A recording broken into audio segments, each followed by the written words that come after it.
Hey there, this is Dave Gleason. I'm head coach here at Athletic Revolution, where we specialize in dealing with young athletes 6 to 18 years old. We hold quite a few programs in here for young soccer players. So today I want to give you some insight on how you might create activities for your young soccer players in your own practices, or if you're a trainer or a strength coach or a fitness professional that works with young kids that are also soccer players, and that's kind of the goal in terms of them training with you, what types of things to look for. From a coaching perspective, things are much different today, I think. So for a youth soccer coach, especially one that's a volunteer, you have a lot of load on top of you. And what I mean by that is you're not only trying to teach the kids the game as much as possible, and at a certain level you're trying to teach them strategy and tactics, but you're also kind of responsible for their conditioning these days, because most kids, and I use that as a very broad synopsis, if you will, of our society today, but most kids don't play outside by themselves and kind of have that free running around, getting in shape on their own type of play. A lot of times you're getting deconditioned young children into your program. So how do you create activities that are going to help them with soccer? First of all, make sure you take a look at the kids that you're dealing with, primarily by age first, because chronologically certain age groups are going through similar things, not exactly the same. You could certainly group kids that are 6 years old to about 9 in the same bracket, then 10 to 13, and then 14 plus.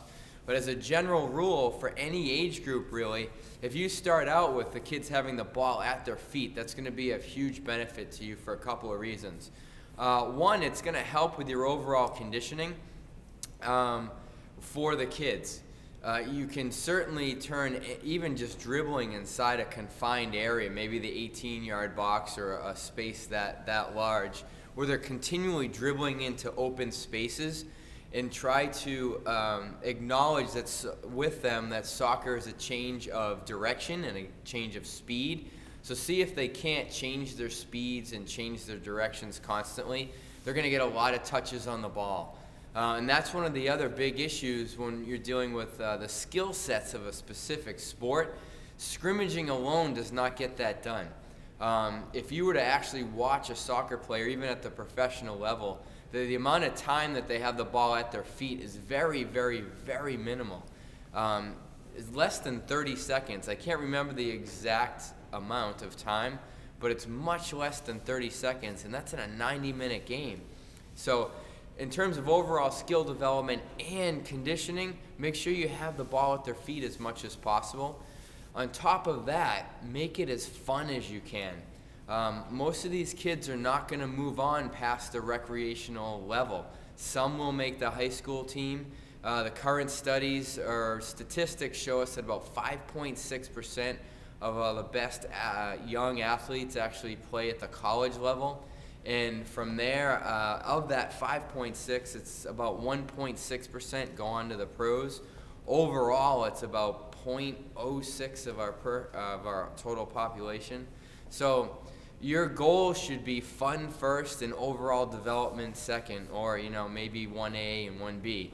So just take that into mind. Make it as fun as you can with the ball at their feet as much as possible. As the kids are a little bit younger in age, also keep in mind that conceptual ideas just aren't going to click with them yet. The younger the child, the more egocentric they're going to be. They want the ball at their feet most of the time anyway.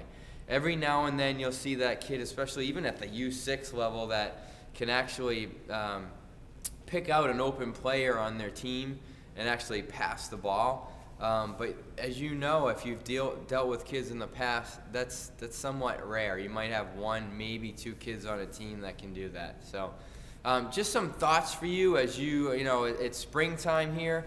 We're getting ready for the youth soccer season. You might be thinking about, oh man, what am I going to do to get my kids ready for the season? I have to start having practices. Think about having the ball at their feet, develop as many and create as many games as you can. Think about childhood games and have them do that with the ball at their feet.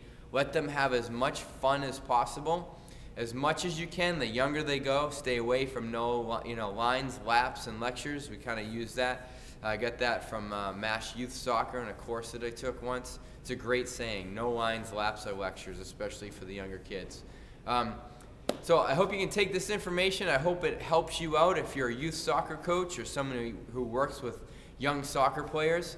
As I said, we certainly do that a ton here. So I'm just trying to give you some insight on how to have a better experience for you and your players. Thanks for listening and watching. I'll see you again very soon. Thanks so much.